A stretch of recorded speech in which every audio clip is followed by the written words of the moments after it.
എല്ലാ പ്രധാന വ്യക്തികൾ എല്ലാവരും തന്നെ ഭദ്രദീപം തെളിയിക്കുന്നതിനായിട്ട് ഒരിക്കൽ കൂടെ സ്വാഗതം ചെയ്യുകയാണ്. എല്ലാവരും ജോയിൻ ചെയ്യണം പ്ലീസ്. വളരെ പ്രാർത്ഥനയോടുകൂടി തന്നെ നമ്മുടെ എല്ലാവരും നിറ കയ്യടികളോടുകൂടി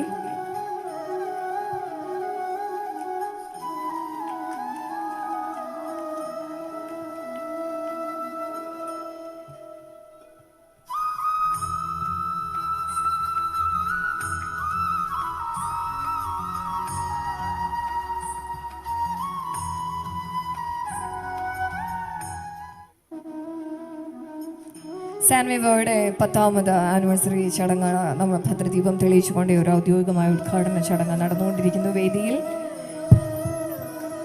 സാൻവിവോയ്ക്കും അതുപോലെ തന്നെ നമ്മുടെ എല്ലാവരും സ്വന്തം ഡോക്ടർ സംഗീത് സാറിനും എല്ലാവിധ ആയുരാരോഗ്യ സൗഖ്യത്തോടും കൂടി നമ്മുടെ എല്ലാ കുടുംബങ്ങളിലേക്കും അദ്ദേഹം ഒരു തണലായി മാറട്ടെ എന്ന് നമ്മളെല്ലാവരും ജഗദീശ്വരനോട് പ്രാർത്ഥനയോടുകൂടി തന്നെ ഉദ്ഘാടന ചടങ്ങിൽ പങ്കാളികളാകുകയാണ്.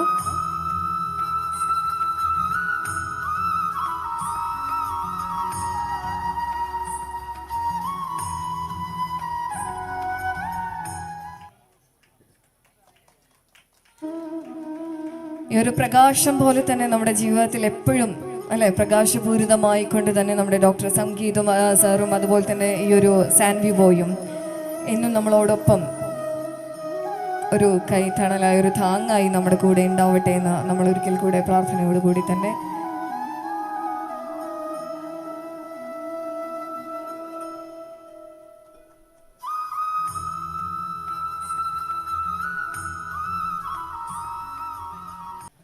പ്രിയപ്പെട്ടവരെ, എല്ലാവർക്കും എൻ്റെയും കുടുംബത്തിൻ്റെയും വിനീതമായ നമസ്കാരം. വേദിയിലിരിക്കുന്ന വിശിഷ്ടരായ വ്യക്തികൾ, തത്തുല്യമായ ആ ഒരു വൈശിഷ്ട്യത്തോടെ ഇരിക്കുന്ന സദസ്സിലുള്ള പ്രിയപ്പെട്ടവർ, ഇന്നൊരു നല്ല ദിനമാണ്. ഓശാന അല്ലേ? കഴിഞ്ഞത് ഒരു നല്ല ദിനമായിരുന്നു റമദാൻ. നാളെ മറ്റൊരു നല്ല ദിനമാണ് വിഷു. ഇതെല്ലാം നമ്മൾ മലയാളികളുടെ ഒരു സ്വകാര്യ സ്വത്താണ്, അല്ലെങ്കിൽ സുഖമാണ്. നമ്മളെല്ലാവരും മത സൗഹാർദ്ദത്തോടെ തന്നെയാണ് ഇതെല്ലാം കൊണ്ടാടുന്നത്. ഞാൻ എപ്പോഴും മനസ്സിൽ വിചാരിക്കാറുണ്ട്, ഈ ലോകത്തൊരു മലയാളിയായി ജനിച്ചതിൽ ഞാൻ ഒരുപാട് അഭിമാനവും ദൈവത്തോട് ഒരുപാട് നന്ദിയുള്ളവനുമാണ്. കാരണം വിദേശികൾ നമ്മുടെ നാടിനെ വിളിക്കുന്നത് ദൈവത്തിൻ്റെ സ്വന്തം നാടെന്നാണ്, ഗോഡ്സ് ഓൺ കൺട്രി. അതെന്തുകൊണ്ടാണെന്ന് ചോദിച്ചാൽ, പ്രകൃതിപരമായും മനുഷ്യൻ്റെ മനസ്സിൻ്റെ നന്മയുടെ വിശുദ്ധിപരമായിട്ടും കാണുന്ന ഒരു ചൈതന്യം മുൻനിർത്തിക്കൊണ്ടാണ്. അതുകൊണ്ടാണ് ഞാൻ പറയുന്നത്, ഒരു മലയാളിയായതിൽ ഞാൻ ഒരുപാട് അഭിമാനിക്കുന്നു. പക്ഷെ ഇപ്പോൾ കുറച്ച് നമുക്ക് വിഷമകരമായ കാര്യങ്ങൾ നമ്മുടെ കൊച്ചു കേരളത്തിൽ നടക്കുന്നു. അതിൽ വിഷമവുമുണ്ട്. നമ്മൾ കാലം ചെല്ലുന്തോറും മനസ്സിൻ്റെ ഒരു വ്യാപ്തി, അല്ലെങ്കിൽ മനസ്സിൻ്റെ ഒരു വികസനം, നന്മകൾ വർദ്ധിച്ചു വരേണ്ടതിന് പകരം ചിലപ്പോഴൊക്കെ തിന്മകൾ അവിടെ സ്ഥാനം പിടിക്കുന്ന ഒരവസ്ഥ. അത്തരത്തിലുള്ള ഒരുപാട് ദയനീയമായ സംഭവങ്ങൾ നമ്മുടെ മുമ്പിൽ നമ്മളിങ്ങനെ കണ്ട് ഞെട്ടിത്തരിക്കുന്നൊരവസ്ഥ. കണ്ണ് കിട്ടിയതാണോ, ദൃഷ്ടിദോഷമാണോ എന്ന് പോലും ചിന്തിച്ചു പോകുന്നു. God's own country devil's own country ആയി മാറുകയാണോ? വാളെടുക്കുന്നവരൊക്കെ വെളിച്ചപ്പാടാകുന്നു, കത്തിയെടുക്കുന്നവൻ കൊലപാതകിയാകുന്നു. എന്ത് ചെയ്യാനും മടിയില്ലാത്ത കുറേ അധികം മനുഷ്യർ നമ്മുടെ കേരളത്തിൽ വർദ്ധിച്ചു കൊണ്ടിരിക്കുന്നു. നമുക്കൊരു സുരക്ഷയും ജീവിതത്തിൽ ഇല്ല എന്ന അവസ്ഥയിലേക്ക് പോകുന്നു. ഇവിടെയൊക്കെയാണ് നമ്മുടെ മനസ്സിനൊരു ശക്തിയും ചൈതന്യവും പ്രകാശവുമായി ചില നല്ല മനുഷ്യർ നമ്മളുടെ ഇടയിൽ ഉണ്ടാകുന്നത്. ആ നല്ല മനുഷ്യരെ കാണുമ്പോഴാണ്, ദൈവമേ, ഇവിടെ നല്ല നന്മയുണ്ട്, ഇവിടെ നന്മയുടെ ഒരു പ്രകാശം വറ്റിയിട്ടില്ല, നല്ല മനുഷ്യരുണ്ട്. അങ്ങനെയാണ് നമുക്ക് വീണ്ടും പിടിച്ചു നിൽക്കാനുള്ള ഊർജം ലഭിക്കുന്നത്. ഞാൻ എൻ്റെ ഒരു പഴയ സീരിയലുണ്ട്, മഞ്ഞുരുകം കാലം എന്ന് പറഞ്ഞു. ഒരുപാട് പ്രേക്ഷകർ, ഒരുപാട് സീരിയൽ കാണാത്ത പുരുഷന്മാർ വരെ കണ്ട്, അല്ലെങ്കിൽ അതിനെ ഏറ്റെടുത്ത ഒരു സീരിയലായിരുന്നു മഞ്ഞുരുകം കാലം. മലയാളത്തിൻ്റെ പ്രഗത്ഭനായ നോവലിസ്റ്റ് ജോയ്സി, അദ്ദേഹത്തിൻ്റെ ജോയ്സി സാറിൻ്റെ കഥയാണത്. ഒരു അനാഥമാക്കപ്പെട്ട ഒരു പെൺകുട്ടിയും ഒരു വളർത്തച്ഛനും അവളുടെ വളർത്തമ്മയും എല്ലാം കൂടി ചേർന്നുള്ളൊരു കഥ. ആ കഥയിൽ ജോയ്സി സാറിൻ്റെ സംഭാഷണങ്ങൾക്ക് എപ്പോഴും വല്ലാത്ത ശക്തിയും ഊർജവുമുണ്ട്. എനിക്കിഷ്ടപ്പെട്ട ഞാൻ പറഞ്ഞൊരു ഡയലോഗുണ്ട്. ആ സീരിയൽ തീരുന്നൊരു അവസരത്തിൽ എൻ്റെ മോളെക്കുറിച്ച് ഞാൻ പത്രക്കാരോട് പറയുമ്പോൾ ഞാൻ അവരോട് പറയുന്ന ഒരു ഡയലോഗ് ജോയ്സി സാർ എഴുതിയത്, നമ്മളിപ്പോൾ കണ്ടുമുട്ടുന്നു, നമ്മളിതൊക്കെ മനസ്സിൽ വിചാരിച്ചിരുന്നു. നമ്മൾ ഈ ലോകത്ത് ആരെയൊക്കെ കണ്ടുമുട്ടും, ആരോടൊക്കെ സംസാരിക്കും, എന്തൊക്കെ ചിന്തിക്കും, ഇതൊന്നും നമ്മൾ ചെയ്യുന്നതല്ല. ഒരാൾ തിരക്കഥ എഴുതി വച്ചിട്ടുണ്ടത്. നമ്മൾ എന്തൊക്കെ ചെയ്യണം എന്നുള്ളത് നമ്മൾ ചുമ്മാ അഭിനയിച്ചാൽ മാത്രം മതി. സത്യമല്ലേ? മനുഷ്യന്റെ ജീവിതം എന്ന് പറഞ്ഞാൽ അതല്ലേ? നമ്മളൊന്ന് ആലോചിച്ച് നോക്ക്. ഇപ്പൊ ഇന്ന് ഈ ദിവസം നമ്മൾ തമ്മിൽ കാണണമെന്നുള്ളത് കഴിഞ്ഞ കുറേ ദിവസം മുമ്പ് എനിക്കറിയില്ലായിരുന്നു. ഇത് മോളിലാരോ എഴുതി വച്ചിരിക്കുകയാണ്. ഇന്ന ദിവസം നമ്മളുടെ എല്ലാം പ്രിയങ്കരനായ ഡോക്ടറുടെ ഈ ഒരു പരിപാടിയിൽ പങ്കെടുക്കണമെന്നുള്ളത് ആരോ എഴുതി വച്ചിരിക്കുകയാണ്. ആരോ എന്ന് പറഞ്ഞാൽ അറിയാലോ, മുകളിലിരിക്കുന്ന മൂപ്പര്. അങ്ങേരെ എന്ത് പേര് വേണമെങ്കിലും പറഞ്ഞ് വിളിക്കാം, പുള്ളിക്ക് ഒരു പ്രശ്നവുമില്ല. കൃഷ്ണൻ എന്നോ ക്രിസ്തു എന്നോ അള്ളാഹു എന്നോ എന്ത് വേണമെങ്കിലും വിളിച്ചാലും അദ്ദേഹത്തിന് സന്തോഷമാണ്. നമ്മളാണ് അതിൻ്റെ പേരിലൂടെ തമ്മിത്തല്ലി തലകേറിക്കൊണ്ടിരിക്കുന്നത്. അപ്പൊ എനിക്ക് പറയാനുള്ള ഒറ്റ കാര്യമുള്ളൂ, ഞാൻ ഡോക്ടർ സംഗീതനെ കണ്ടുമുട്ടുന്നതും ആ പ്രപഞ്ചശക്തിയുടെ തീരുമാനമായിരുന്നു. കാരണം എനിക്ക് ബെൽസ് പാൾസി എന്നുള്ള ഒരു അസുഖം വന്നപ്പോൾ അതിൻ്റെ എന്താണെന്ന് അറിയില്ല.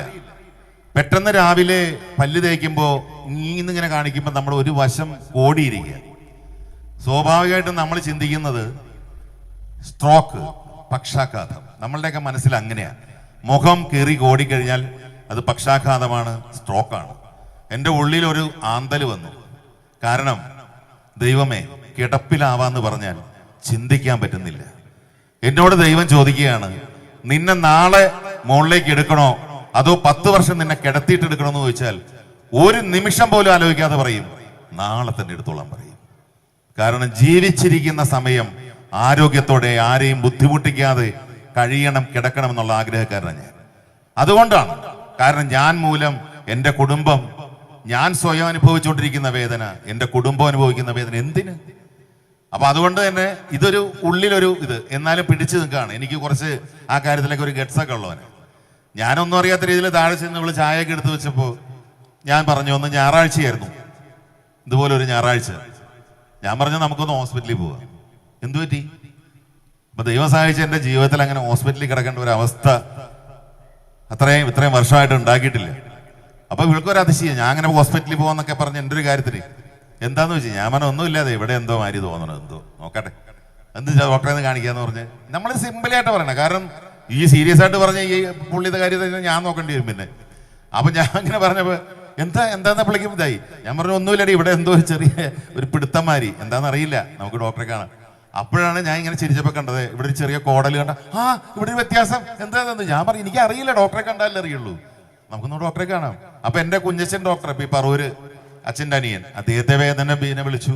അപ്പൊ തന്നെ അദ്ദേഹം വീഡിയോ കോളിൽ വിളിച്ച് എൻ്റെ അടുത്ത് ഇങ്ങനെ മുഖമൊക്കെ കാണിച്ച്, കണ്ണിങ്ങനെ മേപ്പോട്ടാക്ക്, പിരികം താഴെ ഇതാക്ക്, ഇങ്ങനെയൊക്കെ കാണിച്ച്, വേറെ ശാരീരികമായി എന്തെങ്കിലും തരിപ്പുണ്ടോ വേദനയുണ്ടോ എന്നൊക്കെ ചോദിച്ചു. അദ്ദേഹം അലോപ്പതി ഡോക്ടറുണ്ടോ.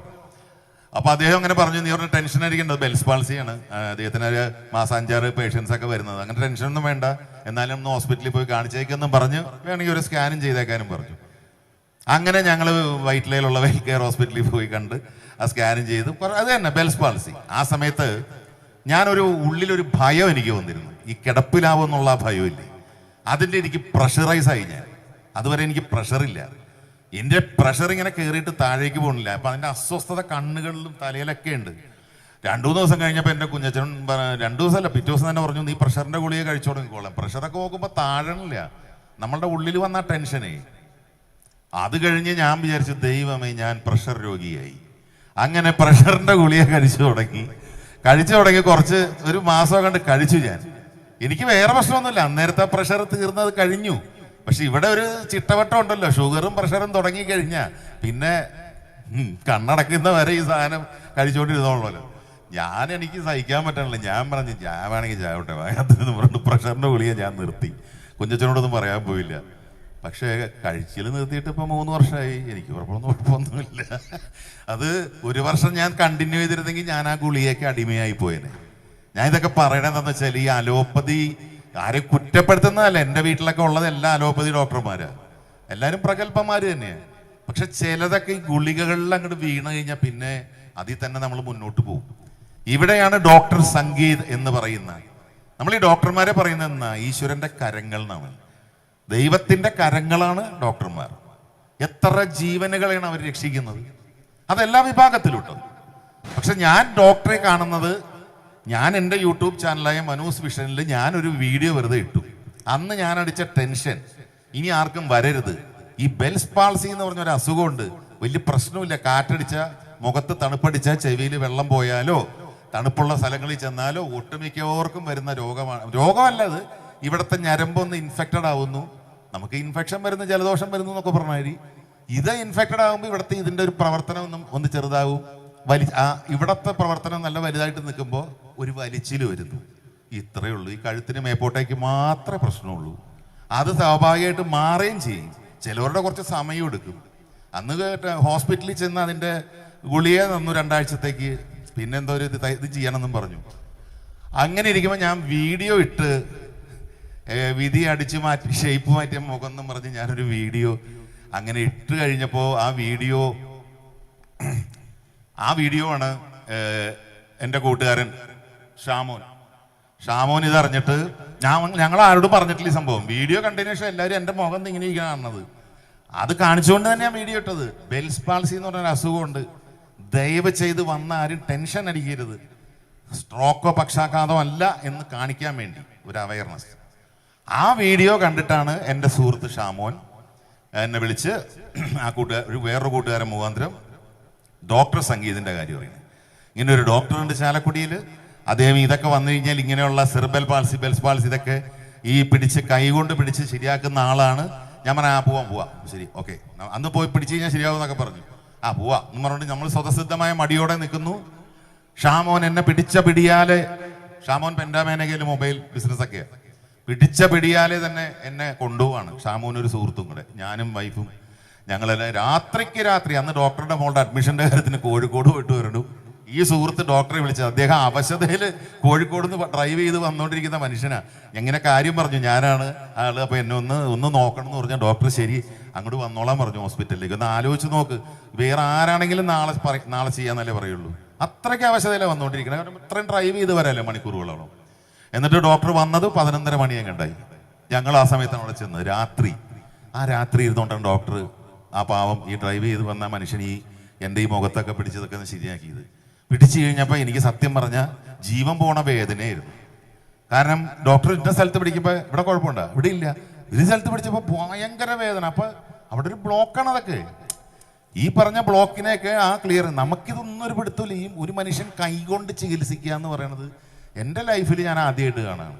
അപ്പം ഞാൻ വിചാരിച്ച ഈ ഡോക്ടർ എന്തെങ്കിലുമൊക്കെ തരുമായിരിക്കും, വല്ല മരുന്നുണ്ടാവും. മരുന്നൊന്നുമില്ല. ആകെ ഈ 2 കൈകൾ വെച്ച് പിടിച്ച് ശരിയാക്കുന്നു എന്ന് പറയണത് എനിക്ക് ഭയങ്കര അത്ഭുതമായി. അത് ബെൽസ് പാൾസി പോട്ടെ, അത് നിസ്സാരം, അത് പിടിച്ച് മാറുന്നുള്ളൂ. ഈ പറഞ്ഞ കുട്ടികളുടെയൊക്കെ ജന്മനാ ഉള്ള ജനിതകമായി ഇങ്ങനെയുള്ള എല്ലാ ഡിപ്പാർട്ട്മെൻറ്റും തഴയപ്പെട്ട, അല്ലെങ്കിൽ അലോപ്പതിയിൽ ഇനിയില്ല ഒന്നും എന്ന് പറഞ്ഞ് ഇപ്പം എൻ്റെ കുടുംബത്തുണ്ട് കേട്ടോ. അതവർ അമേരിക്കയിലാണ്. എൻ്റെ ഫാമിലിയിൽ എൻ്റെ അമ്മാവൻ്റെ മോളുടെ ഒരു മോൻ ഇതുപോലെ ഇതുണ്ട്. അവർ അമേരിക്കയിൽ ഇതാണ്. അപ്പോൾ ഒരു ദിവസം കൊണ്ടുവരുന്നൊക്കെ വിചാരിച്ചിരിക്കുകയാണ് ഞാൻ. അങ്ങനെയൊക്കെ ഉണ്ട്. അപ്പം നമുക്ക് അറിയാവുന്നവരും ഉണ്ട്. അവരുടെ ഒരു ഇതും നമുക്കറിയാം മനസ്സും. അപ്പം ഇത് അറിയുമ്പോഴാണ് എനിക്ക് ഡോക്ടറെ കുറിച്ച് എനിക്ക് ഭയങ്കരമായിട്ട് വലിയൊരു ഞെട്ടലുണ്ടായത്. കാരണം ഇത് ഇങ്ങനെ മാറ്റാൻ കഴിയുന്നു, അല്ലെങ്കിൽ ഇതിന് ഒരുപാട് മാറ്റങ്ങൾ കൊണ്ടുവരാൻ കഴിയുന്നു എന്നുള്ളത് ഒരു പുതിയ അറിവായിരുന്നു, ഒരു പുതിയ വെളിച്ചമായിരുന്നു എന്നെ സംബന്ധിച്ച്. അതാണ് ഞാൻ പറഞ്ഞത്, ഈശ്വരൻ എന്നെ അവിടെ എത്തിച്ചതാണ്. അത് എന്തോ നമ്മൾ ഈ പറഞ്ഞാൽ ഓരോ ലിങ്കല്ലേ ഇത്, ഓരോ ലിങ്കിലൂടെയാണ് നമ്മുടെ മനുഷ്യന്റെ ജീവിതം പോകുന്നത്. ഓരോരുത്തരുടെ അടുപ്പം അല്ലെങ്കിൽ ഓരോരുത്തരുടെ പരിചയപ്പെടലുകളിലൂടെയാണ് നമ്മൾക്ക് ഓരോരോ കാര്യങ്ങൾ ഈ ലോകത്തിലേക്ക് അറിയിക്കാൻ കഴിയുന്നത്. അങ്ങനെ ഞാൻ പിന്നെ അങ്ങനെ എൻ്റെ ഒരു വീഡിയോയിൽ ഈ കാര്യം പറയാണ്. ഡോക്ടർ സംഗീത് ഇതിൻ്റെ നമ്പർ കൊടുത്ത് ഞാനിങ്ങനെ ഒരു വിശദമായിട്ട് ഞാൻ ഇതിൻ്റെ ഒരു കാര്യം ഡോക്ടറുടെ അടുത്തിരുന്ന സ്റ്റേറ്റ്മെൻ്റ് ഒക്കെ എടുത്ത് ഞാൻ ഇതൊക്കെ പറഞ്ഞ് അവിടെയുള്ള കുറച്ച് ഇതിനെ കുട്ടിയെ കാണിച്ചിട്ടുള്ളൊരു വീഡിയോ ഞാൻ ഇട്ടു. അപ്പം എൻ്റെ വീഡിയോയ്ക്ക് സ്വാഭാവികമായിട്ടും നല്ല റീച്ച് ഉള്ളതുകൊണ്ട് പെട്ടെന്ന്, അത് മാത്രമല്ല ഇത് എന്തോരം പേര് ഇങ്ങനെ ഈ കുട്ടികളും ഇതൊക്കെ ആയിട്ട് എന്നുള്ളത് നമുക്ക് അറിയുന്ന അപ്പോഴാണ്. ആ വീഡിയോയ്ക്ക് ഭയങ്കര റീച്ച് കിട്ടി. അത് കഴിഞ്ഞ് ഡോക്ടർക്കൊക്കെ വിളിച്ചിട്ടൊക്കെ ഒരുപാട് ബിസിയായിരുന്നു അല്ലേ, ഫോണൊക്കെ പലപ്പോഴും എടുക്കാൻ പറ്റാത്ത അവസ്ഥ. അങ്ങനെ എൻ്റെ നമ്പർ തപ്പിപ്പിടിച്ച്, എൻ്റെ വൈഫിൻ്റെ നമ്പർ തപ്പിപ്പിടിച്ച് ഞങ്ങൾക്ക് സത്യം പറഞ്ഞ ദിവസങ്ങളോളം രാവും പകലും ഒരു രക്ഷയില്ലായിരുന്നു. വിളിച്ച ആളുകൾ ഒന്ന് കോണ്ടാക്ട് ചെയ്യണം, ഒന്ന് അവരെ കാര്യം ഇവരെ വിളിക്കുമ്പോൾ കിട്ടുന്നില്ല, അത്രയും ബിസി അല്ലെങ്കിൽ അത്രയും അങ്ങനെ പോകും. അപ്പോൾ ഞാൻ പറയുന്നത് എന്താ വെച്ചാൽ അതിലൂടെ ഒരുപാട് പേര് ഞങ്ങളെ നിങ്ങൾ വലിയൊരു ചൂണ്ടിക്കാണിച്ചൊരു കാര്യം, അവിടെ ഈ ഇത്രയും വലിയൊരു മനുഷ്യനെ, ഇത്രയും വലിയ ദൈവത്തിൻ്റെ 2 കരങ്ങളെ എനിക്കൊന്ന് ഇങ്ങനെ കാണിക്കാനുള്ള ഒരു ദൈവാനുഗ്രഹം കിട്ടി. അതിലാണ് ഞാൻ കൃതാർത്ഥനായി നിൽക്കുന്നത്. അതിലെനിക്ക് ഒരുപാട് സന്തോഷമുണ്ട്. അത് ഈശ്വരൻ്റെ ഒരു തീരുമാനമായിരിക്കും ഞാൻ വിശ്വസിക്കുന്നു. അല്ലാണ്ട് തന്നെ അദ്ദേഹത്തിന് ഒരുപാട് പേഷ്യൻസ് ഉണ്ട്, അദ്ദേഹത്തിന് ഒരുപാട് കാര്യങ്ങൾ ഉണ്ടായിരുന്നു. പക്ഷെ ഇതിലൂടെ ഒരുപാട് പേർക്ക്, നമ്മുടെ സംവിധായകൻ സിദ്ദിഖ് സാറ് പറഞ്ഞതുപോലെ അദ്ദേഹവും അറിയുന്നത് അപ്പോഴായിരുന്നു, എൻ്റെ ഈ വീഡിയോ അദ്ദേഹത്തിൻ്റെ വൈഫ് കണ്ടിട്ട്. അപ്പോൾ ഇതിന് ചുറ്റൊക്കെ വന്നു പോയിട്ടും അറിഞ്ഞിട്ടില്ലായിരുന്നു. പക്ഷെ അതൊക്കെ ഞാൻ പറയുന്നത്, ചില കാര്യങ്ങൾ അദ്ദേഹം വളരെയധികം സാറ്റിസ്ഫൈഡ് ആയിരുന്നു. കഴിഞ്ഞ വർഷം നമ്മളിപ്പോഴും മനസ്സിൽ ഈ സന്തോഷവേളയിൽ ഒരു വേദന എന്ന് പറഞ്ഞാൽ സിദ്ദിഖ് സാറിൻ്റെ സാന്നിധ്യമാണ്. സിനിമാ രംഗത്ത് ഇത്രയും നല്ലൊരു മനസ്സിൻ്റെ ഉടമ, ഇത്രയും എളിമയുള്ള മനഃശുദ്ധിയുള്ള ഒരു വലിയ മനുഷ്യൻ, അദ്ദേഹമാണ് അകാലത്തിൽ നമ്മൾ വിട്ടുപോയത്. നമുക്ക് എന്താന്ന് ചോദിച്ചാൽ എന്താണെന്ന് വല്ല പിടുത്തമുണ്ട് ഈ മനുഷ്യൻ്റെ ജീവിതം? ഒരു പിടുത്തമില്ല. ഞാൻ ചിലപ്പോൾ ഒറ്റയ്ക്ക് ഇരുന്ന് ആലോചിക്കും, എന്തെന്നാണ് ഈ മനുഷ്യൻ്റെ ജീവിതം? ഒന്നുമില്ല. നമുക്ക് എന്തിനും ഒരു ഗ്യാരണ്ടി ഇല്ല. നമ്മൾ വലിയ കാര്യത്തിന് പറയും 10 ദിവസം കഴിയുമ്പോൾ ഓക്കെ 10 ദിവസം. നമുക്ക് എന്തെന്നാ ഗ്യാരണ്ടി ഉള്ളു ഇതിലൊക്കെ? നാളെ കാണാന്ന് പറയുന്നതിൽ എന്തെന്നാ ഗ്യാരണ്ടി ഉള്ളു? മുസ്ലിംസ് പറയും ഇൻഷാ അല്ലാ എന്ന് പറയും, നാളെ നമുക്ക് കാണാം ഇൻഷാ അല്ലാ. ദൈവം അനുഗ്രഹിച്ചാൽ ദൈവം അനുഗ്രഹിക്കണ്ടേ? നമ്മളല്ലെങ്കിൽ മലയാളത്തിൽ സാധാരണ ഇതിൽ പറയുകയാണെങ്കിൽ നാളെ ദൈവം അനുഗ്രഹിച്ചാൽ നമുക്ക് കാണാം എന്ന് പറയുന്ന പോലെ എല്ലാം മുകളിലിരിക്കുന്ന ആളുടെ തീരുമാനം പോലെയാണ്. ഇവിടെ ഡോക്ടർ സംഗീതം എന്ന് പറഞ്ഞാൽ എനിക്ക് അദ്ദേഹം എന്നെ സംബന്ധിച്ചിട്ടൊരു കൂടപ്പറപ്പിനെ പോലെയാണ്. ഞങ്ങൾ ഇടയ്ക്കിടയ്ക്ക് ചാറ്റ് ചെയ്യാറുണ്ട്, വിളിക്കും. ഞാൻ അദ്ദേഹത്തെ ഡിസ്റ്റർബ് ചെയ്യാറില്ല, കാരണം എനിക്കറിയാം ഫുൾ ടൈം വർക്കിലായിരിക്കും. 2 കൈകളും തലച്ചോറും വർക്ക് ചെയ്തുകൊണ്ടിരിക്കുന്ന ഒരു മനുഷ്യനെ, ഉറക്കമില്ല. ഞാൻ പലപ്പോഴും സ്നേഹപൂർവ്വം ശാസിക്കാറുണ്ട്, ഒരു സഹോദര തുല്യനെ പോലെ, ഡോക്ടർ ആരോഗ്യം നോക്കണം പ്ലീസ്, ഇങ്ങനെ ഒരുപാട് ഇത് ചെയ്യല്ലേ, നിങ്ങളെ ആവശ്യമാണ് ഈ ലോകത്തിന്. നിങ്ങൾ അദ്ദേഹം ഹോസ്പിറ്റലൈസ് ആയിട്ടുണ്ട്, പ്രഷറൊക്കെ ഇതായിട്ട്. ഞാൻ എപ്പോഴും പറഞ്ഞു പ്ലീസ് നിങ്ങൾ ഒന്ന് ശ്രദ്ധിക്കണം എന്നുണ്ട്, പക്ഷെ നമുക്ക് ഇങ്ങനെ വരുമ്പോൾ പറ്റണില്ല എന്നും പറഞ്ഞുകൊണ്ട് പുള്ളിയുടെ നിസ്സഹായാവസ്ഥ പറയാം. കാരണം ആ മനുഷ്യൻ ആരോടും നോ എന്ന് പറയാൻ പറ്റുന്നില്ല. പക്ഷെ ഞാൻ മനസ്സിൽ ഉറപ്പിച്ചിട്ടുണ്ട്, ആ മനുഷ്യൻ ഇനി 24 മണിക്കൂർ ഉറങ്ങിയില്ലെങ്കിലും അദ്ദേഹത്തിന് കരുത്തായിട്ട് ഈശ്വരനുണ്ടാവും. അത് ധൈര്യമായിട്ട് എനിക്ക് ഉറപ്പുള്ള കാര്യം. എന്തൊക്കെ സംഭവിച്ചാലും ഈ മനുഷ്യനെ ഈ ഭൂമിയിൽ നമുക്ക് എല്ലാവർക്കും വളരെയധികം നമുക്ക് ആവശ്യമുള്ളതാണ്. ഇനിയും മുന്നോട്ടേക്ക് സിദ്ദിഖ് സാറ് പറഞ്ഞ ഒരു വാക്കുകൂടി ഞാൻ പറയാൻ നിങ്ങളോട് കടമെടുക്കുകയാണ്. നല്ല രക്ഷകർത്താക്കളെ നോക്കി ആ കുഞ്ഞുങ്ങളെ ദൈവം കൊടുത്തു എന്ന് പറയുന്നത് പോലെ അങ്ങനെ ചിന്തിക്കുക. കാരണം ലോകത്തിൽ ഏറ്റവും നിഷ്കളങ്കമായ മനസ്സാണ്. ഒരു കാപ്പട്യമില്ല, ഒരു കറുപ്പില്ല. ഈശ്വരന്റെ മനസ്സാണ് ആ കുട്ടികൾക്ക്. അതുകൊണ്ട് തന്നെ അതിന് ആ രക്ഷകർത്താക്കൾ, നിങ്ങളുടെ മനസ്സിന് ദൈവം നൽകുന്ന ഒരു കരുത്തുണ്ട്. അതുപോലെ എത്ര കാലം കഴിഞ്ഞാലും ചിലപ്പോൾ ആ പ്രകാശത്തിന്റെ വെളിച്ചം ഏതെങ്കിലും വ്യക്തിയിലൂടെ, ഏതെങ്കിലും കരങ്ങളിലൂടെ നിങ്ങൾക്ക് കിട്ടും. അതിൻ്റെ ഒരു ഉദാഹരണമാണ് ഈ മനുഷ്യൻ. ഇനിയും ഒരുപാട് പേർക്ക് ജീവിതം കൊടുക്കാൻ, ഒരുപാട് പേർക്ക് കരുത്ത് പകരാൻ അദ്ദേഹത്തിൻ്റെ കരങ്ങൾക്ക് ദൈവം ആരോഗ്യവും അദ്ദേഹത്തിന് ആയുസ്സും ഈശ്വരൻ കൊടുക്കട്ടെ എന്ന് പ്രാർത്ഥിച്ചുകൊണ്ട് എല്ലാ പ്രിയപ്പെട്ടവർക്കും, എന്നെ ശ്രമിച്ച എല്ലാവർക്കും, ഞാൻ ഇത്രയും പറഞ്ഞത് വേറൊന്നും കൊണ്ടുമല്ല, ഈ മനുഷ്യന് വേണ്ടി അല്ലെങ്കിൽ ഈ മനുഷ്യൻ ചെയ്യുന്ന കാര്യങ്ങൾ, നമ്മളെല്ലാവരും അനുവർത്തിക്കേണ്ട കുറെ കാര്യങ്ങൾ, അത് ഈ വേദിയിലെ ഇപ്പോഴേ പറയാൻ പറ്റുള്ളൂ. നമ്മൾ ഇനി എന്ന് കാണാൻ, എപ്പോൾ കാണാൻ ഒരു പിടുത്തമില്ല. എനിക്ക് എല്ലാവരോടും ഒറ്റ കാര്യം പറയാനുള്ളൂ പ്രിയപ്പെട്ടവരെ, നമ്മൾ മതം, രാഷ്ട്രീയം ഇതൊന്നും പറഞ്ഞ മനുഷ്യനെ വേർതിരിക്കരുത്. ഏത് രാഷ്ട്രീയമായിക്കോട്ടെ, ഏത് മതമായിക്കോട്ടെ, മനുഷ്യനായിട്ട് മനുഷ്യനെ സ്നേഹിക്കുക. ഞാൻ എൻ്റെ ജീവിതത്തിൽ അത് പ്രാവർത്തികമാക്കുന്നവനാണ്, ഞാൻ വെറുതെ പറയുന്നതല്ല. അപ്പൊ ചിലപ്പോൾ നിങ്ങൾക്ക് തോന്നും ഞാൻ കുറി തൊട്ടിട്ടുണ്ടല്ലോ. ഞാൻ കുറിയും തൊട്ടിട്ടുണ്ട്, എൻ്റെ കഴുത്തിൽ കുരിശും ഉണ്ട്, ഞാൻ ബിസ്മി ചൊല്ലിയിട്ട് ഭക്ഷണവും കഴിക്കാറുണ്ട്.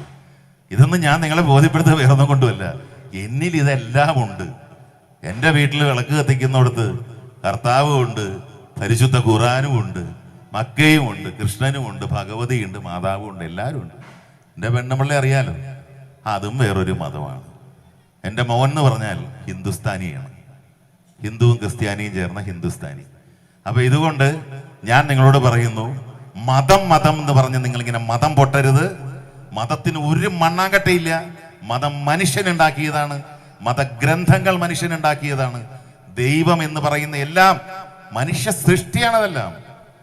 ഈ ദൈവത്തിനെ ഒന്നും കണ്ടുപിടിക്കാനോ ഇതിനൊന്നും ചെയ്യാനോ നമുക്ക് കഴിയില്ലെന്നേ. അതൊരു അരൂപിയാണത്. ആ ഏരിയയിലേക്ക് എടുക്കാൻ പറ്റില്ല. നമുക്ക് ഇവിടെ നിന്നുകൊണ്ട് കുറെ എഴുതി കൂട്ടാനേ പറ്റുള്ളൂ ഓരോ കാര്യങ്ങൾ. നമുക്കൊന്ന് ചിന്തിക്കുന്നതിൻ്റെ അപ്പുറമാണ് ദൈവം എന്ന് പറഞ്ഞാൽ. എന്നിട്ടാണ് ഓരോന്നും പറഞ്ഞുകൊണ്ട് ഇവിടെ ആളുകൾ കലഹിക്കണത്, യുദ്ധം ചെയ്യുന്നത്. എൻ്റെ മതം, എൻ്റെ ദൈവം എന്നും പറഞ്ഞ് നാണാവൂല്ലേ നമുക്ക്? ദൈവം എന്ന് പറഞ്ഞാൽ കണ്ടുപിടിക്കാൻ പറ്റില്ല നമുക്കത്. കണ്ടുപിടിക്കാനായിട്ട് ദൈവത്തിൻ്റെ ഇതിലേക്ക് ഒന്നും നമുക്ക് പോകാൻ പറ്റില്ല. അത് മാത്രം നിങ്ങൾ ചിന്തിക്കുക. ഒരു ശക്തിയുണ്ട്, പ്രപഞ്ചശക്തി. ആ ശക്തി ഈ പ്രപഞ്ചത്തെ നിയന്ത്രിക്കുന്നു, സകല ജീവജാലങ്ങളെയും നിയന്ത്രിക്കുന്നു, മനുഷ്യനെയും. പക്ഷെ മനുഷ്യന് ഇത്തിരി വിവേകം വന്നതുകൊണ്ട് മനുഷ്യൻ പ്രപഞ്ചത്തെ നശിപ്പിക്കുന്നു, പ്രകൃതിയെ നശിപ്പിക്കുന്നു. അതിൻ്റെയൊക്കെ കുറച്ച് കഴിയുമ്പോൾ തന്നെ നമുക്ക് കിട്ടും. ഇടയ്ക്കിടയ്ക്ക് തരുന്നുണ്ട് പരീക്ഷണം പോലെ. മഹാവ്യാധിയായിട്ടും പ്രളയമായിട്ടും ഉരുൾപൊട്ടലായിട്ടൊക്കെ തന്നുകൊണ്ടിരിക്കുന്നുണ്ട്. എടാ, നീ ഒന്നുമല്ല. ഞാൻ ഒന്ന് അനങ്ങിയാൽ നീ തീർന്നു. നിന്റെ പണവും നിന്റെ മതവും നിന്റെ രാഷ്ട്രീയവും സകലതും അവസാനിച്ചു. അതുകൊണ്ട് കളിക്കണ്ട എന്ന് ഈ പ്രപഞ്ചനാഥൻ, പ്രപഞ്ചശക്തി നമുക്ക് ഇടയ്ക്കിടയ്ക്ക് മുന്നറിയിപ്പ് നൽകുകയാണ്. അടച്ചു പൂട്ടി ഇരുത്തിയോ 2 മാസം? പുറത്തിറങ്ങണമെങ്കിൽ പേപ്പർ എഴുതി കൊടുക്കണ്ടേ? ഒളിച്ചും പാത്തൊക്കെയല്ലേ ഒരു പഴം വാങ്ങാൻ പോയത്. എന്ത് അഹങ്കാരമായിരുന്നു! ഇത്രയുള്ളൂ മനുഷ്യൻ. അപ്പോഴൊക്കെ ഞാൻ ചിന്തിച്ചത്, എന്തൊരു കറക്റ്റായിട്ടാ പുള്ളിയുടെ പ്ലാനിങ്. ഈ ലോകം നശിക്കുന്നു, പൊല്യൂഷൻ, ഓസോൺ പാളികൾ തകരുന്നു. ഇവന്മാരെല്ലാം രാസവസ്തുക്കളും വണ്ടിയുടെ മാലിന്യങ്ങളും പുകപടലങ്ങളൊക്കെ കൂടി വിട്ട് ഓസോൺ എന്ന് പറയുന്ന പാളി തകർന്നാൽ ഇവിടെ എല്ലാം കരിഞ്ഞു വീഴും മനുഷ്യരും ജീവജാലങ്ങളും. അപ്പൊ ദൈവം എന്ത് തീരുമാനിച്ചു? എക്കത്തിനെ പിടിച്ച് ഷെഡി കയറ്റി. കേട്ടെന്നോ വീട്ടിൽ നിന്ന് പറഞ്ഞു, നീ അവിടെ ഉള്ള ചേനയും ചേമ്പൊക്കെ തിന്ന് അവിടെ ഇരിക്കടാ. ഫാസ്റ്റ് ഫുഡും ജങ്ക് ഫുഡും ഒക്കെ കഴിഞ്ഞ് ഇപ്പൊ വണ്ടിയുടെ പുകപടലമൊക്കെ ഒക്കെ അടക്കട്ടെ. 2 മാസം കൊണ്ട് ദൈവം റിപ്പയർ ചെയ്തെടുത്ത് ഈ ലോകത്തിനെ. ലോകം നല്ല വൃത്തിയും വെടുപ്പുമായി. ശരിയല്ലേ? അപ്പൊ എന്തുകൊണ്ടാണ് ഇതൊക്കെ വരുന്നത്? ഇതാരോ ഉണ്ടാക്കി വിടുന്നുണ്ട് ഓരോ കാര്യങ്ങൾ. ഇത് മനസ്സിലാക്കിയാൽ മതി. ഇത് ഉണ്ടാക്കി വിടുന്നത് കൃഷ്ണനും അല്ല, ക്രിസ്തുവും അല്ല, അള്ളാഹു അല്ല, ആരുമല്ല.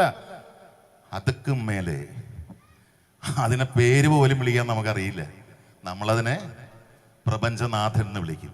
നമുക്കിഷ്ടമുള്ള പേരിൽ നമുക്ക് വിളിക്കാം. പക്ഷെ എന്ന് പറയുന്നു, ആ പ്രപഞ്ചനാഥന്റെ പേര് പറഞ്ഞ് നാഥനാണോ നാഥയാണോ ലിംഗം എന്താണെന്നൊന്നും അറിയില്ല. അതൊരു ശക്തി. അതിൻ്റെ പേരും പറഞ്ഞ് നമ്മൾ അങ്ങോട്ടും ഇങ്ങോട്ടും കലഹിക്കാതിരിക്കുക, നമ്മൾ അയിത്തം കൽപ്പിക്കാതിരിക്കുക. നമ്മൾ അവർക്ക് കയറാൻ പാടില്ല, ഇവർക്ക് കയറാൻ പാടില്ല, മറ്റവർ കയറരുത്, മറിച്ചവർ കയറരുത്. പ്രളയം വന്നു കഴിഞ്ഞപ്പോൾ എന്ത് തേങ്ങയുണ്ടായിരുന്നു! സകലമാന സ്ഥലവും തുറന്നു കൊടുത്തോ? കയറിക്കൊള്ളാൻ പറഞ്ഞില്ലേ? ഇതൊക്കെ കാണിച്ചു തരുന്നത് ഇതുകൊണ്ടാണ്. അതുകൊണ്ട് നല്ല മനസ്സോടെ ചിന്തിച്ച് നല്ല രീതിയിൽ പരസ്പരം സ്നേഹിച്ച് നമ്മൾക്ക് മുന്നോട്ട് പോകാം. നിങ്ങളെല്ലാവരും മനസ്സിൽ അങ്ങനെ ഒരു പ്രതിജ്ഞ എടുക്കുക. മനുഷ്യനെ മനുഷ്യനായിട്ട് സ്നേഹിക്കുക. മനുഷ്യനെ മാത്രമല്ല, ഈ ജീവജാലങ്ങളെ മുഴുവൻ എല്ലാവരെയും സ്നേഹിക്കാനും സംരക്ഷിക്കാനും മനുഷ്യന് അധികാരം തന്നിരിക്കുന്ന ദൈവമാണ്. ആ അധികാരം നല്ല രീതിയിൽ വിനിയോഗിക്കുക എന്ന് മാത്രം പറഞ്ഞുകൊണ്ട് ദേവി മഹാമായി അവിടെ ദീപാരാധന നട തുറന്നിരിക്കുകയാണ്. അപ്പോൾ എല്ലാവർക്കും എൻ്റെ എല്ലാവിധ നന്മകളും ഹൃദയം നിറഞ്ഞ വിഷു ആശംസകൾ അറിയിച്ചുകൊണ്ട് ഞാൻ നിർത്തുകയാണ്. ഡോക്ടർക്കും സ്ഥാപനത്തിനും അതിനു വേണ്ടി ഇവിടെയുള്ള എല്ലാ അന്തേവാസികൾക്കും, എൻ്റെ പ്രിയപ്പെട്ട കുഞ്ഞുങ്ങൾക്കും, എൻ്റെ സഹോദരങ്ങൾക്കും എല്ലാം സർവേശ്വരൻ്റെ അനുഗ്രഹം ഉണ്ടാകട്ടെ എന്ന് പറഞ്ഞുകൊണ്ട് ഞാൻ നിർത്തുന്നു. ലോക സമസ്ത സുഖിനോ ഭവന്തു. Thank you. ഓക്കെ, അപ്പം മനോഹരൻ്റെ ഈ ഒരു കൂടെ എപ്പോഴും ഒരു പ്രസംഗത്തിലാണെന്നുണ്ടെങ്കിലും ഇനി അദ്ദേഹത്തിൻ്റെ യൂട്യൂബ് ചാനലാണെന്നുണ്ടെങ്കിലും ഏതൊരു കാര്യത്തിന് എപ്പോഴും വരുമ്പോൾ അദ്ദേഹത്തിൻ്റെ പ്രിയ പത്നിയുടെ പേര് ആ ഒരു വിളിയും സ്നേഹവും ഇല്ലാതെ ഒരു കാര്യമില്ല. അതുപോലെ തന്നെ നമ്മുടെ മലയാളികൾക്ക് നമ്മുടെ സ്വന്തം ഭിന്നശേഷി അല്ലെ, ആ ഒരു സ്നേഹം എപ്പോഴും ഒരിക്കലും മലയാളികൾ മറക്കൂല. ആ സ്നേഹം എപ്പോഴും കൊടുത്തുകൊണ്ടിരിക്കുകയാണ്. അപ്പോൾ എന്തായാലും കാത്തിരിക്കുകയാണ് ഇവിടെ എല്ലാവരും ഭിന്നശേഷിയെ ഒരു സംസാരം കേൾക്കാനും വിശേഷങ്ങൾ പങ്കുവെക്കാനും ഒക്കെ. നല്ല കൈഡുകൾ കൊടുത്തുകൊണ്ട് തന്നെ നമ്മുടെ സ്നേഹം മുഴുവൻ അറിയിച്ചുകൊണ്ട് തന്നെ മറ്റൊരു ഉദ്ഘാടന പ്രസംഗം. ഇവിടെ കൂടിയിരിക്കുന്ന എൻ്റെ എല്ലാ പ്രിയപ്പെട്ടവർക്കും എൻ്റെ വിനീതമായ നമസ്കാരം. ഉദ്ഘാടന പ്രസംഗം കഴിഞ്ഞു. ഇനി എന്ത് ഞാൻ പറയാൻ, എനിക്കൊന്നുമില്ല പറയാൻ. കാരണം മനു ഞാനും കൂടെ ഒരു വേദി പങ്കിടുമ്പോൾ ഞാൻ ആദ്യം തന്നെ എല്ലാവരോടും പറയും, അറിയാതെ പോലെ എന്നെ ആദ്യം വിളിച്ചേക്കരുത്, കാരണം എല്ലാം പറയുമല്ലോ ഇവിടെ. ഇനി എനിക്കൊന്നും സംസാരിക്കാനില്ല. കാരണം അത്ര എല്ലാ കാര്യങ്ങളും എനിക്കിനി എന്ത് പറയാനുള്ളത്, നിങ്ങൾക്ക് വേണ്ട കാര്യങ്ങളും പറയാനുള്ള കാര്യങ്ങളെല്ലാം, പിന്നെ അധ്യക്ഷ പ്രസംഗവും പിന്നെ കുറേ ഉപദേശങ്ങളും, അങ്ങനെ എന്താ പറയുക, ഇനി ഒന്നും പറയേണ്ട ആവശ്യമില്ല. എനിക്ക് സന്തോഷം മാത്രം. പിന്നെന്താ മനു പറഞ്ഞ പോലെ ഡോക്ടർ സംഗീത് എന്ന് പറഞ്ഞാൽ ഞങ്ങളും ഫാമിലി, ഡോക്ടറുടെ ഫാമിലി മെമ്പേഴ്സാണ്. അന്ന് മനുവിനെയും കൊണ്ട് പോയ അന്ന് രാത്രി പറഞ്ഞ പോലെ പുള്ളി കുറേയൊക്കെ മടിച്ചൊക്കെ നിന്നപ്പോൾ ഞാനും ഷാമോനും ഞാനും കൂടിയാണ് ഇങ്ങനെ പിടിയാലേ അങ്ങോട്ട് കൊണ്ടുപോയത്. കാരണം നമുക്കൊരു പ്രതീക്ഷയാണല്ലോ. സത്യം പറഞ്ഞ് അങ്ങനെ ഫേസ് വന്നപ്പോൾ ഞാനും വന്ന് ഭയങ്കര നെർവസ് ആയിപ്പോയി. അപ്പോൾ ഞാൻ ആലോചിക്കുകയാണ്, ആ ഒരു ചെറിയ സംഭവം പോലും വന്നപ്പോൾ പോലും നമ്മൾ എന്തുമാത്രം പെട്ടെന്ന് ഇതെങ്ങനെ ശരിയാക്കണം, ഡോക്ടർ ഇങ്ങനെ ഉണ്ടെന്ന് പറഞ്ഞപ്പോൾ ഓടി അങ്ങോട്ട് ചെല്ലുമായിരുന്നു. അപ്പം നമ്മൾ ഇതുപോലെ ഉള്ള കുഞ്ഞുങ്ങളുടെ പാരൻസിൻ്റെയൊക്കെ അവസ്ഥ ഞാൻ ആലോചിക്കുന്നു. എനിക്ക് അത് ഭയങ്കര എന്താ പറയാം, അമ്മമാരായ നമ്മുടെയൊക്കെ മനസ്സിൽ അത് നമുക്കറിയാം എന്തുമാത്രം അവരുടെ ജീവിതകാലം മുഴുവൻ ആ ഒരു മനസ്സിൻ്റെ ഒരു എന്താ പറയുക, ആ വേദന നമുക്കൊന്നും ചിന്തിക്കുന്നതിനേക്കാളൊക്കെ അപ്പുറമാണ്. അപ്പോൾ അവരുടെയൊക്കെ പ്രതീക്ഷയാണ് ഈ ഡോക്ടർ.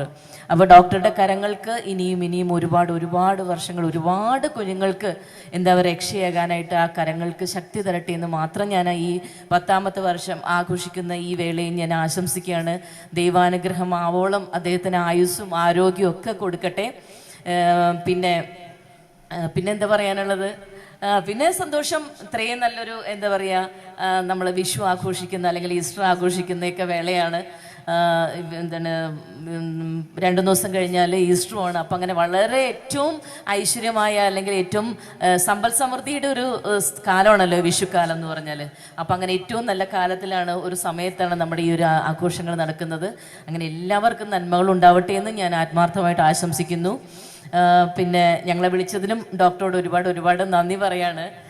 ഞാൻ സത്യം പറഞ്ഞ് ഞാനും ഡോക്ടർ ഒത്തിരി ശല്യപ്പെടുത്തിയിട്ടുണ്ട്. കാരണം ആ ഒരു വീഡിയോ വന്നതിന് ശേഷം മനുവിനെ എങ്ങനെ വിളിക്കുന്നേ അതുപോലെ തന്നെ എന്നെയും വിളിച്ചുകൊണ്ടിങ്ങനെ എന്തുമാത്രം ആൾക്കാർ വെളിയിൽ നിന്നും ദൂരെ നിന്നൊക്കെ ഉള്ള എത്രയോ പേരെന്നിട്ട് ഞാൻ ഡോക്ടറെ വിളിക്കും, ഡോക്ടറെ ഇങ്ങനെ മസ്കറ്റിൽ നിന്നാണ് അല്ലെങ്കിൽ US നിന്നാണ് ഇവിടെ നിന്നൊക്കെ വിളിക്കുന്നത്, ഡോക്ടർ ഒന്നും ഡോക്ടർ പിന്നെ ഇന്ന് വരെ നോ എന്ന് പറഞ്ഞിട്ടില്ല കേട്ടോ. ആരെ വിളിച്ചാലും ഡോക്ടർ പറയും അതിനെന്താ കൊടുത്തോളൂ, ഞാൻ നോക്കിക്കൊള്ളാം കേട്ടോ എന്ന് പറയും. അങ്ങനെ എന്തായാലും ഒരുപാട് പേർക്ക് എന്താ പറയുക സന്തോഷവും അവരുടെ ഇതുപോലുള്ള പ്രശ്നങ്ങൾക്കൊക്കെ ഒരു വലിയ പരിഹാരമൊക്കെ ഡോക്ടർ ചെയ്തു കൊടുത്തിട്ടുണ്ട്. ഇനിയും അത് തുടർന്നും ഒരുപാട് വർഷങ്ങൾ ഡോക്ടർക്ക് ഈ ഒരു എന്താ പറയുക സേവനം ഏറ്റവും ഭംഗിയായി കൊണ്ടുപോകാൻ ഈശ്വരൻ അനുഗ്രഹിക്കട്ടെ എന്ന് മാത്രം പ്രാർത്ഥിച്ചുകൊണ്ട് നിങ്ങളുടെ ഈ നാടിൻ്റെ എന്താ പറയുക ഒരു അഭിമാനം അല്ലെങ്കിൽ അഹങ്കാരമായിട്ട് ഡോക്ടർ ഇങ്ങനെ എന്നും നിങ്ങൾക്കൊപ്പം എല്ലാവർക്കും ഒപ്പം ഉണ്ടാവട്ടെ എന്ന് ഈശ്വരനോട് പ്രാർത്ഥിച്ചുകൊണ്ട് ഞാൻ നിർത്തുന്നു. നന്ദി, നമസ്കാരം.